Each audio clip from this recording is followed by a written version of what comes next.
জয়রামবাটি গ্রামের বাঁড়ুজ্যেদের পুকুর। সারদা গেছেন স্নান করতে। তিনি তখন 18 বছরের সুন্দরী যুবতী। ঘাট পাড়ে মেয়েদের কথাবার্তা শুনলেন। কেউ তাকে লক্ষ্য করে বলল, পাগলের বউ। কেউ নিষ্ঠুর মনোবেদনা দিয়ে বলতো, ওমা, শ্যামার মেয়ের খ্যাপা জামাইয়ের সঙ্গে বিয়ে হয়েছে।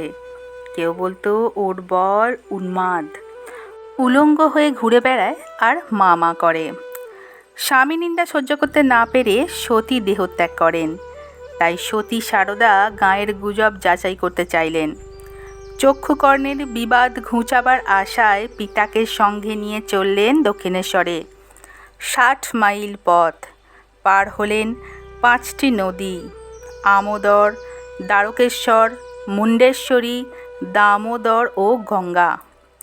ক্ষতবিক্ষত খালি পা, এক বস্ত্র, ম্যালেরিয়ার জ্বরে কাঁপুনি শরীর নিয়ে উপস্থিত হলেন দক্ষিণেশ্বরে। মার্চ মাস 1872 সাল, বসন্তকাল।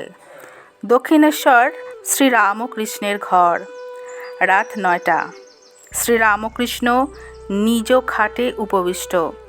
সারদার আগমন সংবাদ পেয়েই ঠাকুর হৃদয়কে বলছেন, ও ঋতু, বার বেলা নেই তোরে? প্রথমবার আসছে। ঠাকুর দিনক্ষণ মানতেন। নিজ স্ত্রীর মঙ্গল চিন্তা করেছেন। যাত্রা মঙ্গল হোক। সারদা ঠাকুরের প্রথম কথায় প্রাণ ঢালা প্রেমের স্পর্শ পেলেন। সারদাকে দেখা মাত্র ঠাকুর বললেন, তুমি এসেছ, বেশ করেছ। ইংরেজিতে বলে ওয়েলকাম, স্বাগতম বা সুস্বাগতম। ঠাকুর বুঝাতে চাইছেন, তুমি পরম আত্মীয়, আপনজন, অবাঞ্ছিত নও। এতদিন সারদার মনে দুশ্চিন্তা ও ভয় ছিল। দুশ্চিন্তার কারণ তার স্বামী পাগল এবং ভয়ের কারণ তার স্বামী সন্ন্যাসী, হয়তোবা তিনি তাকে ত্যাগ করবেন। 1864 সালে অর্থাৎ 8 বছর আগে শ্রীরামকৃষ্ণ তোতাপুরীর কাছে সন্ন্যাস নেন। ঠাকুরের আন্তরিক আবাহনে সারদার দুশ্চিন্তা ও ভয় কমল।